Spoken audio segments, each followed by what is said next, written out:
మిత్రులందరూ కూడా స్వాగత నమస్కారాలు తెలియజేస్తూ ఈరోజు మన మధ్యలో ఉన్నవారు ఈ మీడియా సమావేశం తీసుకునే వాళ్ళు టీచర్ ఎమ్మెల్సీలో గెలుపొంది మొట్టమొదటిసారిగా ప్రమాణ స్వీకారం తర్వాత జిల్లా కార్యాలయం చేసినటువంటి మల్కా జనతా పార్టీ జిల్లా రథసారథి పెద్దలు శ్రీ దినేష్ కులాచారి గారు, అదేవిధంగా మున్సిపల్ కార్పొరేషన్ రామచంద్ర గారు, అదేవిధంగా కౌశిక్ గారు, నా పేరు న్యాలరాజు, జిల్లా ప్రధాన కార్యదర్శి, గుసాపు శంకర్ గారు, జిల్లా అధికార ప్రతినిధి, అదే మీడియా సమావేశానికి విచ్చేసిన వేదిక పైన ఉన్న మిగతా కూడా నమస్కారం తెలియజేస్తూ ముందుగా మొట్టమొదటిసారిగా జిల్లా పార్టీ కార్యాలయానికి భారత్ మాతాకి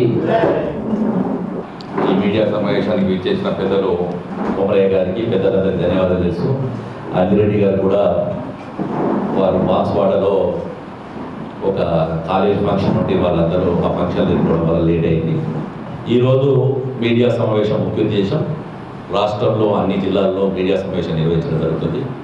నిన్న కాశ్మీర్లో మొన్న జరిగిన సంఘటన నిన్నంతా కూడా నిరసన కార్యక్రమాలు చేపట్టారు. ఈరోజు ముఖ్యులు ఎమ్మెల్సీలు, ఎమ్మెల్యేలు, ఎంపీలు వారి వారి జిల్లాలో మీడియా సమావేశం నిర్వహిస్తున్నారు. ముఖ్యంగా కూడా మరొకసారి కూడా నేను ఈ సందర్భంగా ఏదైతే దురదృష్టకర సంఘటన కాశ్మీర్లో జరిగిందో 26 మందిని పొట్టన పెట్టుకున్నారో దుర్మార్గమైన ఉగ్రవాద చర్యను భారతీయ జనతా పార్టీ ఇందూరు జిల్లా శాఖ తీవ్రంగా ఖండిస్తూ వారు ఎవరైతే అక్కడ చంపబడ్డ వ్యక్తులకు ప్రగాఢ సానుభూతి తెలియజేస్తూ గాయపడ్డవారు త్వరగా కోరుకోవాలని చేస్తూ ఇలాంటి చర్య పునరావృతం కాకుండా కూడా కేంద్ర ప్రభుత్వం గట్టి చర్యలు తీసుకుంటుందని పూర్తి ఆశాభావం వ్యక్తం చేస్తూ ఒకటి మాత్రం నిజం, చంపేవారిని ఎవరిని కూడా కులం అడగలేదు, ప్రాంతం అడగలేదు, భాష అడగలేదు, కేవలం హిందువు అంటే చంపారు. అది గుర్తుంచుకోవాల్సిన అవసరం ఉంది. ఇవాళ భారతదేశం ఒక అభివృద్ధి చెందిన దేశంగా వికసిత భారత్గా ముందుకెళ్తుంది కాబట్టి ఈ దేశాన్ని అభివృద్ధి పరంగా కానీ లేదు ఈ దేశంలో విచ్ఛిన్నం చేయాలని ఎన్నో రకాలుగా విదేశ శక్తులు కొంత దేశంలో ఉండి కూడా రకరకాల ప్రలోభాలకు ఇదై ప్రయత్నం చేస్తుంటే నరేంద్ర మోడీ నాయకత్వంలో అవన్నీ కూడా నిర్వీర్యమవుతున్న సందర్భంలో ఇలాంటి చర్యకు వారు పాల్పడ్డారు. ఈ చర్యను ప్రపంచ దేశాలన్నీ కూడా ఖండిస్తున్నాయి. ఇవాళ నేను ఒక దేశానికి సౌదీ దేశానికి వెళ్ళి ఒక దేశాధినేత ఇంకో దేశానికి వెళ్తే టూర్ మొత్తం కూడా అక్కడ ప్రోటోకాల్ ప్రకారం నడుస్తుంటుంది. కానీ దేశ ప్రధాని నా దేశ ప్రజల కన్నా ముఖ్యం ఏం లేదని సౌదీ రాజు మొత్తం అక్కడ వ్యవస్థ అంతా కూడా వీళ్ళ ప్రోగ్రామ్ షెడ్యూల్ అంతా ఫిక్స్ చేసుకున్న సందర్భంలో కూడా నరేంద్ర మోడీ గారు అన్ని వదిలేసి రద్దు చేసుకొని ఈ దేశం కోసం రావడం జరిగింది. ఇవాళ నిన్న వచ్చిన క్షణం నుంచి ఇప్పటిదాకా కూడా ఏ రకంగా దేశ ప్రజలందరికీ ఒక మంచి సురక్షితమైన ఆలోచనతోనే నరేంద్ర మోడీ గారు పనిచేయడం జరిగింది. కాబట్టి నేను దేశ ప్రజలకు ముఖ్యంగా ఇందూరు జిల్లా ప్రజలకు విజ్ఞప్తి చేస్తున్నాను. రేపొద్దున రెడ్డి అనో, రావనో, కాపు అనో, పటేల్ అనో, గౌడనో, లేదు దళితుడనో, గిరిజనుడని మనం విడిపోతే యోగి గారు చెప్పినట్టు బటేగాతో కటేగా అన్నట్టు పరిస్థితి స్పష్టంగా కూడా తెలుస్తుంది. కాబట్టి మరొకసారి నేను ఇవాళ అడుగుతున్నాను, చాలామంది మాట్లాడారు. మన జిల్లాలో షబ్బీర్ అలీ గారు కాంగ్రెస్ పార్టీ నాయకులు పెద్ద ఎత్తున వక్ఫ్ బోర్డు గురించి ర్యాలీ తీశారు. వారి అభిప్రాయం వారు చెప్పారు. మరి నిన్న ఎటుపోయారో నేను అడుగుతున్నాను. వారికి మద్దతు తెలిపిన బీఆర్ఎస్ నాయకులు వక్ఫ్ బోర్డు విషయంలో అంటే ఈ దేశంలో హిందువుల ప్రాణాలకు విలువ లేదా అని అడుగుతున్నాను.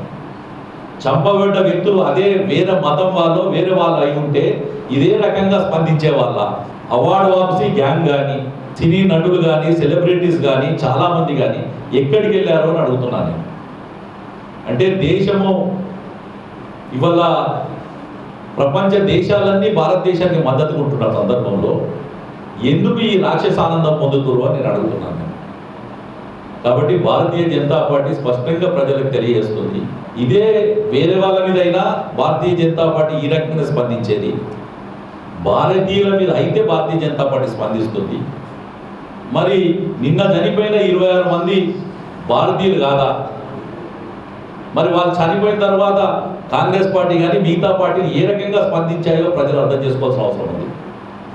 కొంతమంది ఏమంటారు, సోషల్ మీడియాలో ట్వీట్లు చేస్తున్నారు ఏమని, ఇదేదో చర్యకు వాళ్ళు ఇస్లామిక్ వాళ్ళని ఎగిదొప్పారని. రేపు పొద్దున పాకిస్తాన్లో పర్యాటకం దెబ్బతింటే అక్కడుండే గరీబ్ ముస్లిం వాళ్ళు బోట్ నడిపించుకునేటోడు, ట్యాక్సీ నడిపించుకునేటోడు, హోటల్ నడిపించుకునేటోడు అతను నష్టపోతాడు తప్ప ఈ దేశమంతా మంచిగా ఉండాలని భారతీయ జనతా పార్టీ సిద్ధాంతం. నేను ఇవాళ షబ్బీర్ అలీ గారిని కానీ మిగతా నాయకులను అడుగుతున్నాను, ఈ జిల్లాలో ఉన్న నాయకులందరినీ కూడా.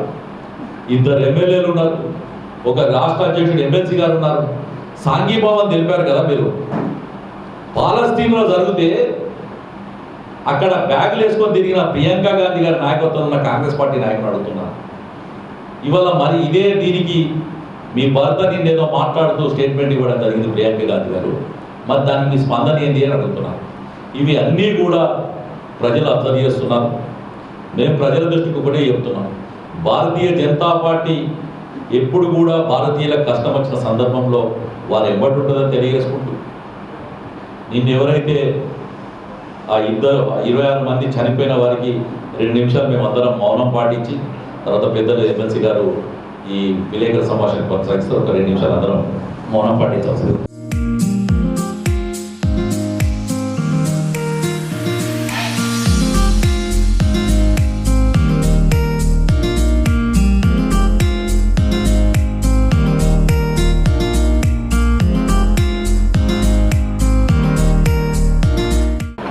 రావడం కొంచెం లేట్ అయినందుకు స్మిత్రులందరికీ క్షమించాలని కోరుకుంటూ, ఈ ఇందూరు నిజామాబాద్ టీచర్ సెలెక్షన్ కానీ గ్రాడ్యుయేషన్ ఎలక్షన్ అయిన తర్వాత ఫస్ట్ టైం ఇక్కడ press conference Bharatiya Janata party ఆఫీసులో పెట్టడం జరిగింది. మన డిస్ట్రిక్ట్ ప్రెసిడెంట్ దినేష్ గారు, శాంతి రెడ్డి గారు, మిగతా పెద్దలందరూ వేదికలో ఉన్నాం. భారత చరిత్రలోనే ఒక మేజర్ ఇన్సిడెంట్, ఎప్పుడైతే మోడీ గారు బీజేపీ గవర్నమెంట్ ఇండియాలో వచ్చిన తర్వాత లాస్ట్ 11 ఇయర్స్లో మన డెవలప్మెంట్ కానీ మన పార్టీ ఎన్ని స్టేట్లో రూలింగ్ చేసి డెవలప్మెంట్ ఇండియాను ఏ విధంగా ముందుకు తీసుకుపోయేది చాలామంది కొన్ని కంట్రీస్కి ఇష్టం.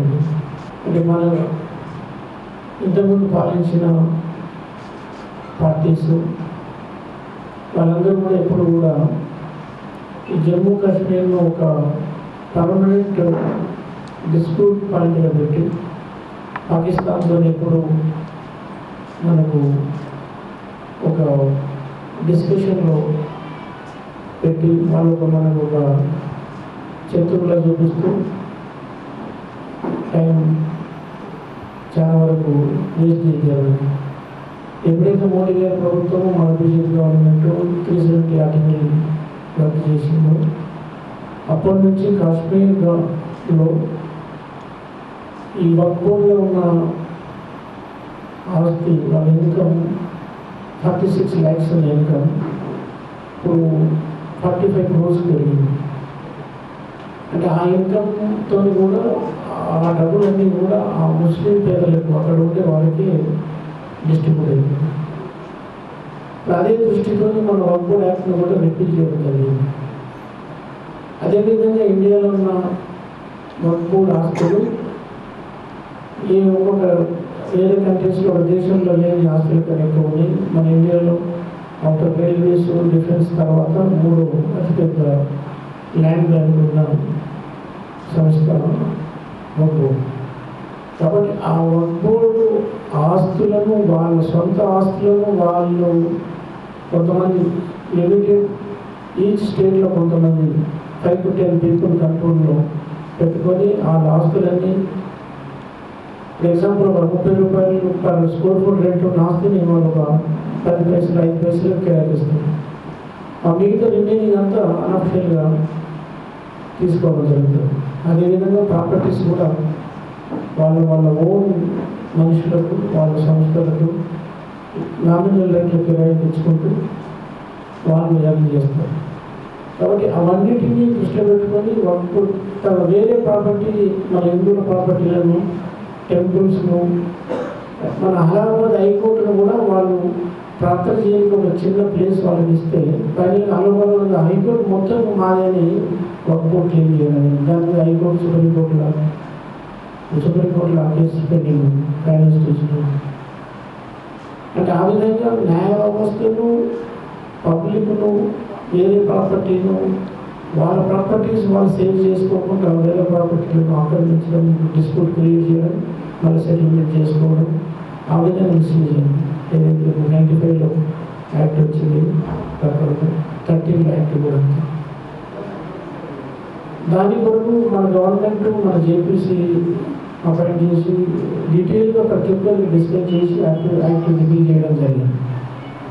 అదేవిధంగా నిన్న జరిగిన ఇన్సిడెంట్లు మనం భారతీయ జనతా పార్టీ మన అన్ని విభాగాలు కూడా చాలా సీరియస్గా తీసుకొని దాన్ని మనం తీవ్రంగా ఖండిస్తూ నిరసనలు, సభలు, పబ్లిక్ తెలియజేయడం జరుగుతుంది.